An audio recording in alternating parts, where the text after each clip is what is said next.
दोस्तों, इराक और शाम के बड़े हिस्से पर काबिज होने और खिलाफत इस्लामिया के क़याम का ऐलान करने वाली अजीम दाइश के ख़िलाफ़ इस अमरीका और उसकी इत्तेहादी क़ुव्वतों के फ़िज़ाई हमले जारी है। और एक इत्तला के मुताबिक अगस्त के वक्त से शुरू होने वाली इन फ़िज़ाई कार्रवाइयों के दौरान अमरीकी और इत्तेहादी तैयारे अब तक 4100 परवाज़ें भर चुके हैं। मैं हूं मोहम्मद ज़ीशान और आप देख रहे हैं क्रेडिबल आसी यूट्यूब चैनल। दोस्तों, हमारे 1000 सब्सक्राइबर पूरे करने में हमारा साथ दें और वीडियो की हौसला अफजाई के लिए हमारे चैनल को सब्सक्राइब, शेयर और साथ ही बेल आइकन पर लाजमी क्लिक करें। अमेरिका को उन फ़िज़ाई हमलों में सऊदी अरब, उर्दन, मुत्तहिदा अरब अमारात और बहरीन का अमली ताउन भी हासिल है, जबकि दाइश के खिलाफ खुलकर मैदान में आने के दावेदार ईरान ने उन कार्रवाइयों से खुद को लाताल्लुक रखा हुआ है। इराक और शाम के बड़े हिस्से पर काबिज दाइश और ISI के खिलाफ फ़िज़ाई हमलों के आगाज़ के बाद से इत्तलात सामने आ रही हैं कि दाइश के जंगजुओं की नक़्ल व हरकत महदूद होकर रह गई है और वो मुंतशिर होकर कार्रवाइयाँ कर रहे हैं ताकि बमबारी की जद में ना आ जाएं। दाइश की तश्कील से लेकर इराक, शाम के बड़े हिस्से पर उसके कब्जे और बाद में उसके रस खिलाफत के क़याम के ऐलान तक ईरान और उसके इत्तेहादी मुसलसल ये इल्ज़ामात लगाते आ रहे हैं कि दाइश को सऊदी अरब की भरपूर ताईद और अमली ताउन हासिल है। ताहम आज सऊदी अरब दाइश के खिलाफ अमली कार्रवाइयों में सबसे आगे नजर आ रहा है। हत्ता के हज के मौका पर सऊदी अरब के मुफ्ती आज़म शेख अब्दुल अजीज़ शेख ने अपने खुतबा हज के दौरान दाइश को इंसानियत की दुश्मन और खवारिज करार देते हुए कहा कि उन्होंने लोगों की इज्जतें लूटी, माल लूटा, नाहक मुसलमानों का खून बहाया और इंसानों को कत्ल किया। एक इंसान कामिल पूरी इंसानियत का कातिल है। अल्लाह को फसाद पसंद नहीं। दाइश की सरगर्मियां उन दिनों मीडिया में ज़ेरे बहस हैं।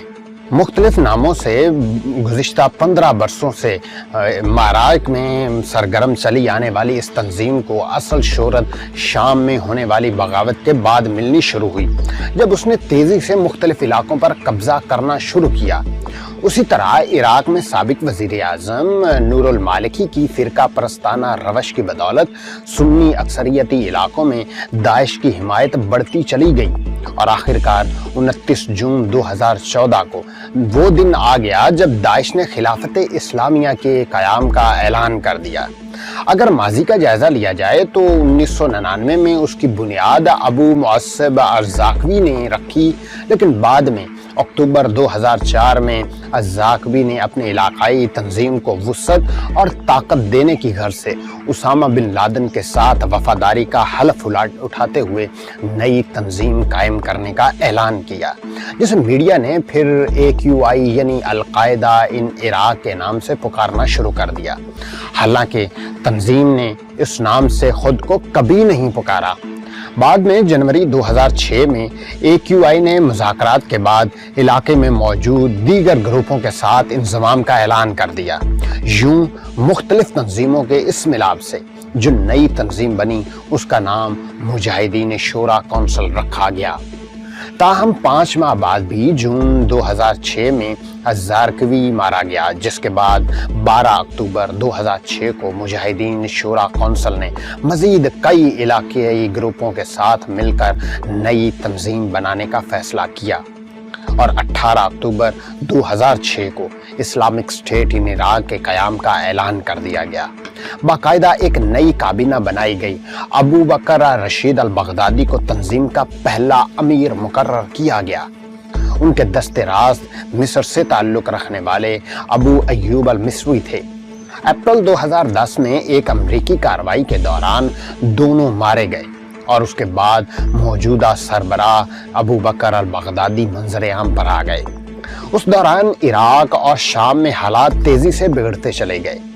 दोनों ममालिक के हुक्मरानों की फ़िरका परस्ताना रवश की बदौलत दाइश के लिए हालात मवाफिक होते चले गए 8 अप्रैल 2013 को तंजीम ने बाकायदा तौर पर अपने नेटवर्क्स को शाम तक तोसी देते हुए दौलत इस्लामिया फिल इराक शाम या ISIS के क़याम का ऐलान कर दिया।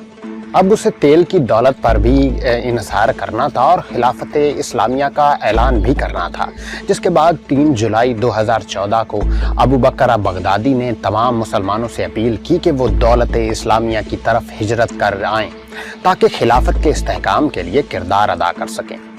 इराक़ाई शहर मोसुल को अपनी खिलाफत का पाया तख्त बनाने का ऐलान के बाद 5 जुलाई 2014 को दाइश ने अपनी खिलाफत के पासपोर्ट का इजरा भी कर दिया। उस दौरान उसने बड़े पैमाने पर मुखालिफिन का कत्लेआम शुरू कर दिया, साथ ही साथ मज़ारात की तबाही का सिलसिला भी शुरू कर दिया, जिसके बाद इलाके में दाइश की सरगर्मियों पर तशवीश बढ़ती चली गई। दाइश ने शाम में बशार अल-असद के खिलाफ लड़ने वाले बहुत से इलाकों को नुकसान पहुंचाया।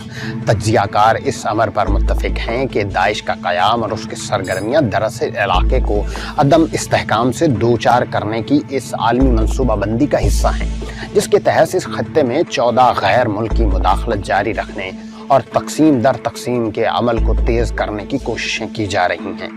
अमेरिका ने किसी ज़माने में जिहादी कल्चर को फ़रोग़ दिया, जिसका मतलब कि नताइज हासिल कर लिए गए तो जिहादी पहले मसल्लह जंगजू और बाद में दहशतगर्द बन गए। अब अमेरिका में मुख्तलिफ इस्लामी ग्रुपों के हवाले से एक नई इस्लाह सामने आ रही है, जिसके तहत वो जिहादी या दहशतगर्द जो खुले आम अमेरिका और उसके इत्तेहादियों से सरमाया, असलहा और ट्रेनिंग ले रहे हैं, उनको मार्गरेट मुस्लिम फाइटर कहना शुरू कर दिया गया है। ताहम हकीकत तो यही है कि दाइश और उन मार्गरेट मसल्ला ग्रुपों में ख़ास फ़र्क नहीं है। दाइश भी उन्हीं असलहा साज फैक्ट्रियों का असलहा इस्तेमाल कर रही है, जिसका असलहा खुले आम उन मार्गरेट मसला बुनियाद परस्तों को फराहम किया जा रहा है। ये अमर भी बायस हैरत है कि खुद को खिलाफत इस्लामिया करार देने वाली दाइश का रुख आज भी मुस्लिम रियासतों की तरफ है। बैतुल मक़दस की आज़ादी आज भी उनकी तरजीहात में कहीं नज़र नहीं आती। हकीकत तो ये है कि खिलाफत इस्लामिया की फैलाई हुई तहरीक ना सिर्फ मशरक़ वस्ता के अमन बल्कि वहाँ बसने वाली मुख्तलिफ कौमों, फ़िरक़ों और मज़ाहिब के मानने वालों के ज़हन व फ़िक्र और रहन सहन को भी अपनी लपेट में ले लेती है। तज्ज़ियाकार इस अमर पर भी हैरत का इजहार कर रहे हैं कि दुनिया भर में इस्लामी जिहादी तंजीमों की कार्रवाइयों पर कड़ी निगाह रखने वाले अमेरिका और उसके इत्तेहादियों की निगाह से दाइश की सरगर्मियाँ कैसे मख्फी रह पाएँ, उनको पनपने का मौका क्यों कर मिला और आखिर ISIS को अमेरिका ने कैसे अपने असलहा के ज़खायर तक पहुंचने के मौके दिए। क्योंकि ये हकीकत है कि उस अमरीकी असलहा ने आज इस तंजीम को खित्ते की सबसे मुअस्सर और मुतहर्रिक तंजीम की शक्ल दे दी है। तज्जियाकार इस अमर पर भी हैरत का इजहार करते हैं कि दाइश ने मगरब और अमेरिका में चंदे का मजबूत नेटवर्क कायम कर लिया है। हालांकि 9/11 के बाद से अमेरिका और उसके इत्तेहादी दुनिया भर में हुकूमत की आमदोरफ्त पर गहरी निगाहें रखने के लिए एक मुनज़्ज़म निज़ाम कायम कर चुके हैं। दोस्तों, इसी सिलसिले को हम आगे बढ़ाएंगे, लेकिन अगली वीडियो में। अगर आप लॉरेंस ऑफ अरबिया के बारे में जानना चाहते हैं तो यहाँ पे क्लिक करें, और अगर आप देखना चाहते हैं कि पाकिस्तान कैसा मुल्क है तो आपने यहाँ पे क्लिक करना है।